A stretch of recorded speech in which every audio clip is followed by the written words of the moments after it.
Ralph, I gotta ask the burning question. Galactus or Godzilla? Who's your money on in that big fight? I'm obviously going to say Galactus. I have extra powers. Godzilla's just got fire inside.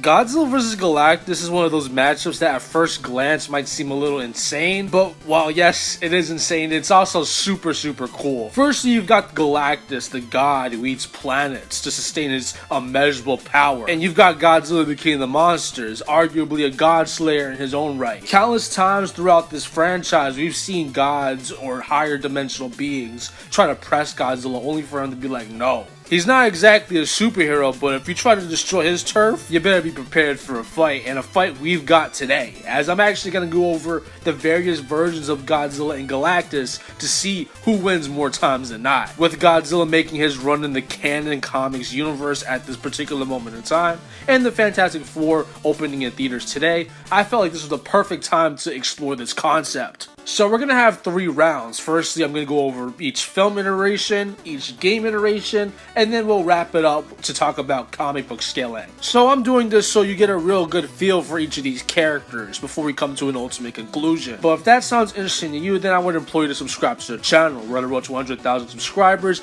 and I think it's a goal we can hit by the end of the year. Be sure to like the video as well, and with that being said, let's get into the topic that you clicked the video to find out. One thing that's consistent throughout all the versions of the Galactus is his motive, being that he has to eat planets in order to sustain his power. This is something that obviously scales to the live action version shown in the second Fantastic Four film, so he gets planetary as a baseline. For some consistency in this range of power, his avatar is seen like relative to the size of planets. He eats the planet Saturn on the way to Earth. In the novelization, it's confirmed that he also eats stars, and Silver Surfer, a character who's gotten his powers from Galactus, has beams potent enough to destroy planets, so it's safe to say that Galactus off-rip would be into those planetary to star level ranges. You could even argue like large star to solar system level, seeing as how the novelization makes point that he's able to consume the power and energy of these celestial bodies. And the novel already says he's eating multiple stars, so I don't think that's too far off a possibility. But we can get even higher ends of scaling, as once again, we're going to have to dive into the fact that the Silver Surfer got his power cosmic from Galactus, with the power cosmic being a source of energy state to be, immeasurable and uncalculable multiple times, and seeing as how infinite energy on a third dimensional scale is power that we like to classify into those high universal level ranges. Meaning if you take these statements about the power cosmic super seriously, then Galactus would more than likely be a universal character.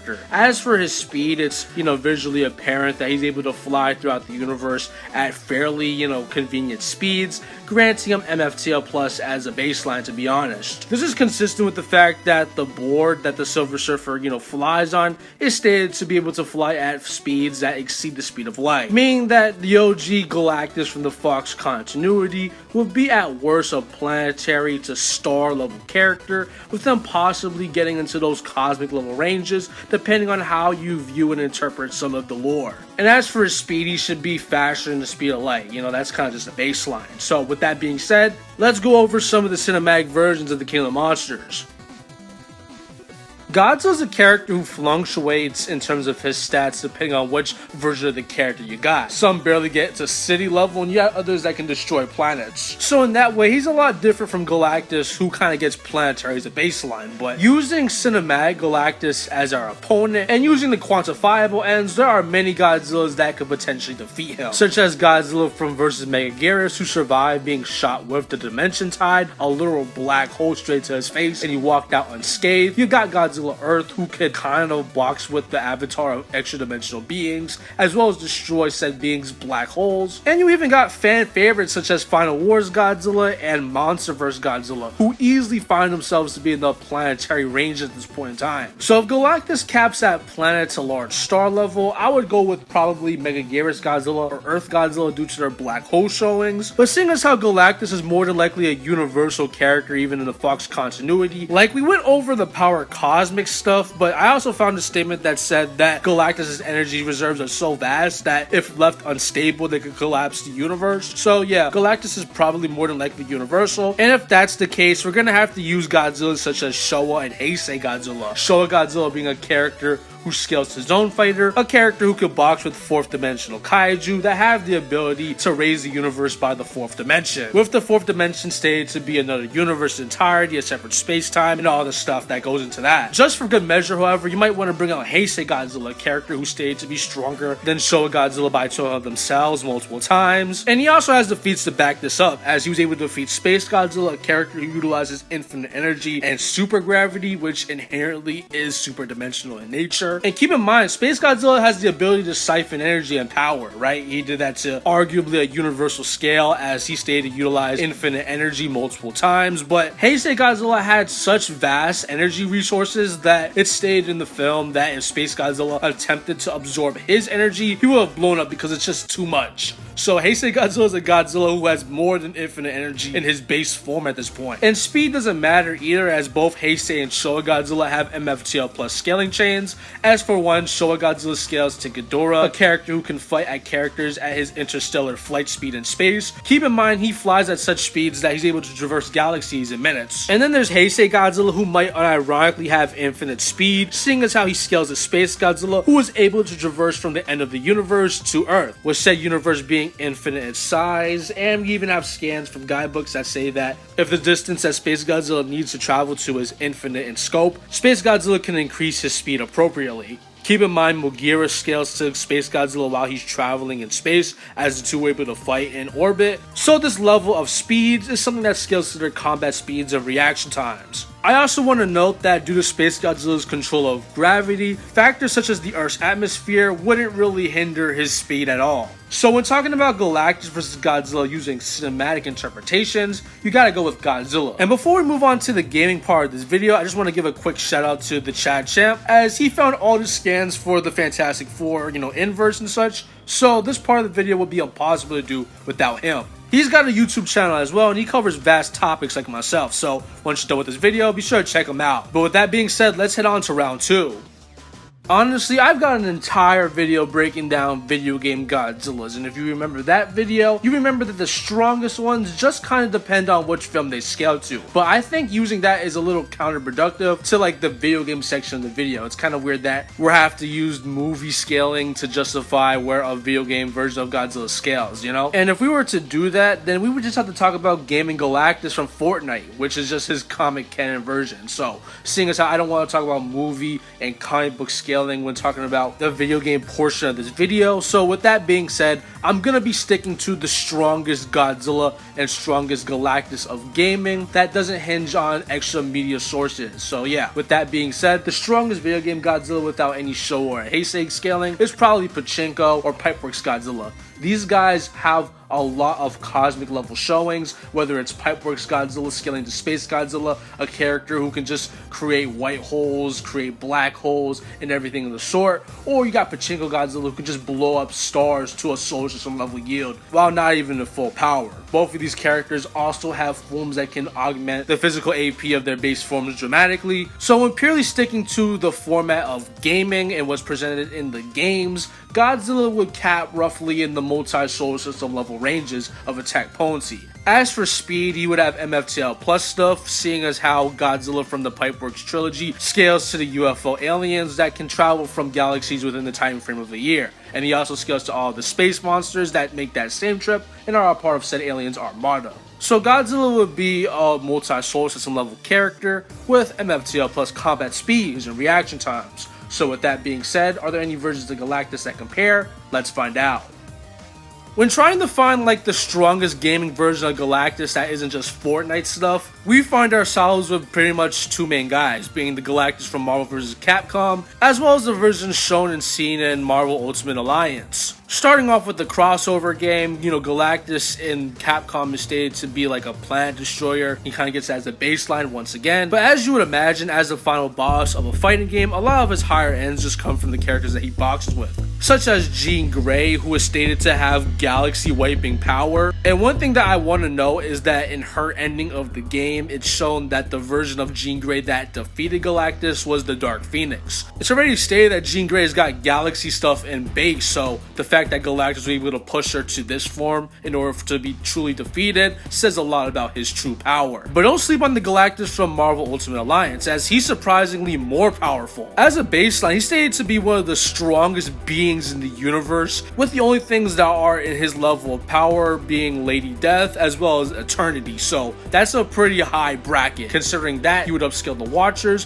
which are stated to have infinite power. For consistency in this range of power, he should be stronger than the Inhumans, which are stated to have defeated beings with infinite power. These guys are known superheroes in the community, so when S.H.I.E.L.D. says things like Galactus is one of the most powerful beings they've ever encountered, and that's quite the amount of things that Galactus should upscale. Galactus also has his mnemonic inducer, which he uses to break down planets, which on paper doesn't sound too impressive, but when the Watcher says that it's also a product of great power, and in the sense prior he was referring to the Macran crystal, which in the game is stated to be a gateway to a universe filled with neutron stars with power beyond measure. So when the Watcher is just like, yeah, another thing of great power is whatever Galactus uses, that's quite the scaling chain once again. And as for Galactus' speed, he should be in those inaccessible to possibly even higher ranges, seeing as how the Watchers are beings that are stated to be able to see all of time at once, and Galactus is stated to be stronger and is overall on a higher level of power that only things like Lady Death and Eternity are comparable to. So to answer round 2, when using gaming versions of the character and sticking to the parameters of gaming and not using any comic book crossover or outside media to upscale whatever version is shown on screen, and I'm just gonna have to give it to Galactus. And just like our last section, I'm gonna give a massive shout out to the Headless Glenn, as he helped me with the Ultimate Alliance scaling. He also does power scaling content like myself, so after you check out this video in the chat champ, that's another channel that I think you guys will like. But with that being said, let's move on to our final round. So as you can imagine, the most complicated section of this video has to be comics. So let's just rip the band-aid off and go into Galactus' scaling. Galactus is one of the high tiers in the Marvel comic book universe. So with that being said, let's talk about the cosmology and the extent of it and how characters can affect it and how he scales the said characters. See how complicated it's getting already? Let's just, take it one step at a time. Basically, the Marvel Comics universe is stated to have, an infinite multiverse, with each universe expanding into, infinite dimensions and timelines and such. So we've already got a multiversal plus construct as our baseline for the cosmology, but we have pretty solid evidence for higher dimensions, For example, when Thor is stuck in a fourth dimensional construct, he states that his divinity means that it's pretty much meaningless to him. So already we have 5D implications. The cosmology is stated to have realms of dimensionality that are infinitely larger than the previous baseline for the universe and stuff. In this panel here, when talking about the spatial dimensions explicitly, we have evidence for over 10 verbatim unironically. And then we have a character such as the Watcher, whose death goes on to affect 12 dimensions, with the wording implying that these dimensions are spatial in nature due to the wording of superstring. Keep in mind, Galactus is in the same ballpark of power as the Watcher, so the Watcher being able to affect 12 dimensions just by dying passively means that Galactus in the comics at a low ball is already 12D. But that's his physical avatar, as his true form is stated to be beyond all dimensions in their entirety. So off rip, he's possibly an outer-versal being. I know you guys like that word a lot, outer-versal. But yeah, Galactus is really strong in the comics, man. And I'm just gonna say it, there's no version of Godzilla in the comics that consistently gets into those outer-versal ranges. I know people wank him, but a lot of his metas are carried by like Twitter statements. Now, I'm not downplaying Godzilla in hell. Yeah, I'm gonna say his name. I have a whole video on him right here. He's super strong, but I think the best his scaling gets is just upscaling the movies and the IDW Godzilla cosmology. As in that story, Godzilla defeats God Mountain, with God Mountain being the creator of the Godzilla IDW comic part of the universe, which in itself has implications to be a grander extent of the Godzilla film universe. You have variant characters such as Miki Sagusa making appearances in some of these IDW runs, and we have the Godzilla Power Ranger special, which kind of just blatantly confirms that the IDW cosmology is the same as the films. But anyways, the IDW Godzilla cosmology is made up of infinite, universes in this multiverse. God Mountain views it all as finite, meaning that as a baseline, he's around 5D. You could get them to 6D or possibly even 7D depending on how you scale the films, but there's nothing there that's going to get him as high as Outerversal. From here, you could attempt to wank Godzilla in Hell by using, IDW's own concession that it's a megaverse to try to say that God Mountain scales above the entirety of IDW as like a comic brand, with said brand crossing over to Marvel Comics and DC Comics multiple times. So that's like the way you wank Godzilla in Hell, to upscale all of Marvel and DC, but even pretending that it's consistent is kind of just fanboyism in my opinion. Like, between both of these characters, one gets the Outerversal very easily, and it's not Godzilla, unfortunately. But hey, if there's one version of Godzilla that I think can swap hands with Galactus, it's possibly, and I say possibly, the newest Godzilla from the Godzilla vs. Marvel Universe comic run, as this run is explicitly stated to be canon to the main 616 universe. And I mean, we've only had a couple issues so far, but they've already implied that Godzilla and Galactus are comparable beings in terms of power, which is insane work. And in the most recent issue, Godzilla was able to bite the head off a Celestial, which are beings of comparable status to Galactus. So with a battle between these two entities seemingly inevitable by Marvel themselves, I think that right now I give it to Galactus using Godzilla's best comic book stuff, but that's something that is certainly subject to change, especially seeing as how a lot of comic book writers like to have Godzilla beat up their, creations for whatever reason. And I want to also point out that this is current 616, like present day, because this story has characters such as Miles Morales, Captain Marvel, and even Spider-Gwen, who just crossed over into the mainline universe like a year ago. So Godzilla will be swapping hands with like a 2025 Galactus, all of his scaling and all. So right now, Galactus probably would win using Godzilla in Hell, but Godzilla is certainly shaping up to possibly be getting his lick back sooner than later. So with that being said, I hope that answers the final round, being that I'm just going to give it to whatever Marvel says. And just like that, we're done with today's video. It certainly was a longer one, and I hope you enjoyed it. I think that I like this format of doing Godzilla versus grander fictional characters, better than just compositing them, because I think composite is just, boring in my opinion. It just kind of devolves into talking about one specific version of the character. Like, I've seen tons of quote-unquote comp Godzilla scales that were just Godzilla in Hell summarized. I think by looking at this matchup, depending on the media, gives a broader overview and a more objective answer to who would win, being it depends on which version of the character that you use. So with that being said, I'll see you guys next week with another video, but until then, stay big G fans.